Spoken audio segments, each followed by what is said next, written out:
வாழ்க வையகம், வாழ்க வையகம், வாழ்க வளமுடன். அருளாசன் அருள் தந்தை வேதாத்ரி மகரிஷி அவர்களும் ஒட்டுமொத்த மகான்களும் இறைநிலையும் என்னுள் சூக்குமமாக எழுந்தருளி இன்றைய நாள்காட்டி வரிகளுக்கான கவிவரிகளையும் அதற்கான விளக்கத்தையும் சிறப்பிக்க வேண்டுமாய் சங்கல்பம் மேற்கொள்கிறேன். அனைவரையும் பணிவோடு முதற்கண் வணங்கி ஆரம்பிக்கலாம் என்றிருக்கிறேன். அனைவருக்கும் இனிய காலை வணக்கம். வாழ்க வளமுடன். சாமிஜியினுடைய இன்றைய நாள்காட்டி வரிகள். மாசற்ற ஒளிவோடு மறைந்திருக்கும் இருள் போல ஈசன் அறிவில் இருக்கும் நிலை என்று சாமிஜி நமக்கு இந்த நாள்காட்டி வரிகள் கொடுத்திருக்காங்க. இதற்கான கவிதை வரிகள். இருளாக மௌனமாக இச்சையின்றி தேவையின்றி இயக்கமின்றி இருப்பதுவே ஈச நிலை. இதை உணர இருள் நிலைக்கு மனமடங்கி ஈசனோடு ஒன்றாகி இணைந்த பின்னர் உணர்வதுதான் மெய்ப்பொருள் உணர்வாம்.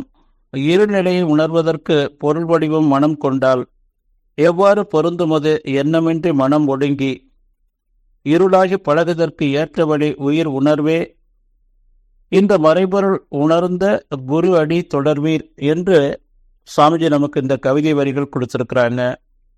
மகான் திரும்புழல் சொல்லும் போது, உடம்பால் அழியின் உயிரால் அழிவர், உடம்பட மெய்ஞானம் சேரவும் மாட்டார், உடம்பை வளர்க்கும் உபாயம் அறிந்தே உடம்பை வளர்த்தேன் உயிர் வளர்த்தேனேங்கிறாங்க.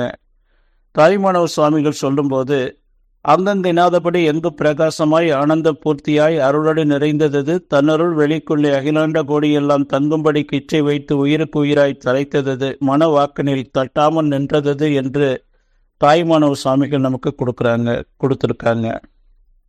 என்ன சொல்றாங்க சாமிஜி? மாசற்ற ஒளிவோடு மறைந்திருக்கும் இருள் போல இறைநிலை தன்னருக்க சூழ்ந்தழுத்தும் ஆற்றலால் உருவாகி கொண்டிருக்கக்கூடிய அந்த இறை தூசு என்று சொல்லக்கூடிய இறை துகள். அந்த ஒவ்வொரு துகளுக்குள்ளும் மையத்துல இறைநிலை இருக்கு, அந்த இருள் கும்மிருட்டு இருக்கு, சூழ்ந்து அதே இறைநிலை கும்மிருட்டு இருக்கு. மையத்தில் இருக்கக்கூடிய இறைநிலை அந்த இறை துகளை விளக்கும் ஆற்றலாகவும், சூழ்ந்து இருக்கக்கூடியது சூழ்ந்து அழுத்தும் ஆற்றலாகவும், இந்த பிரபஞ்சம் முழுவதும் எல்லா ஜடப்பொருட்களுக்குள்ளும் உயிர் பொருட்களுக்குள்ளும் இயக்கமாக இருக்கிறது அந்த சுத்தவெளி என்று சொல்லக்கூடிய கும்மிருட்டே.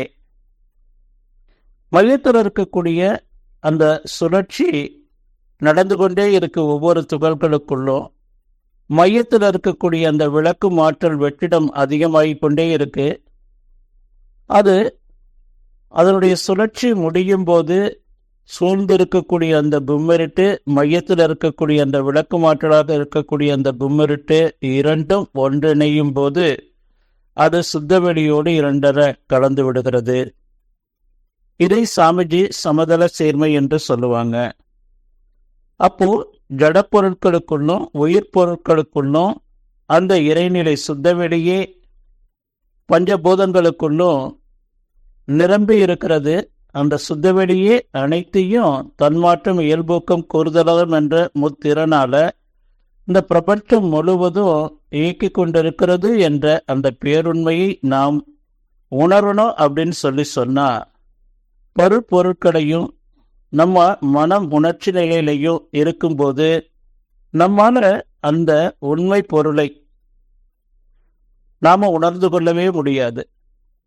மன அலைச்சுழல் 14க்கு மேல போகும்போது 20 தொடும்போது சினவயப்பட்ட நிலை, உணர்ச்சி நிலை, அந்த நிலையிலிருந்து மாறி உணர்வு நிலை, அமைதி நிலை, பேரானந்த நிலை என்ற அந்த மனமானது எந்த அளவுக்கு அந்த இறையொத்த தன்மைக்கு மாறி 1-3 ஃப்ரீக்வன்சிக்கு வருதோ அப்போ இறைநிலையினுடைய அந்த கும்மிருட்டு அதுவே எல்லா பொருட்களுக்குள்ளும் ஜட பொருட்களுக்குள்ள தன்மாற்றம் இயல்பூக்கம் கூறுதலும் என்ற முத்திறனாகவும், உயிர் பொருட்களுக்குள்ள இன்னும் 3 சேருது,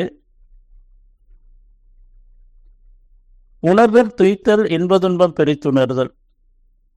மொத்தம் 6 உயிர் பொருட்களுக்குள்ள தன்மை, துல்லியம், இயக்க ஒழுங்கு, உணர்தல், துய்த்தல், இன்பதின்பம் பிரித்துணர்தல்.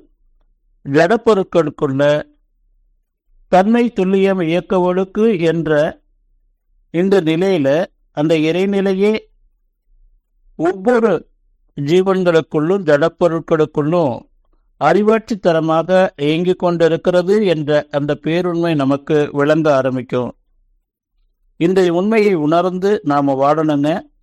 நன்றியோடு நிறைவு செய்து கொண்ட இன்றைய சிந்தனையை வாழ்க வளமுடன், வாழ்க வளமுடன், வாழ்க வள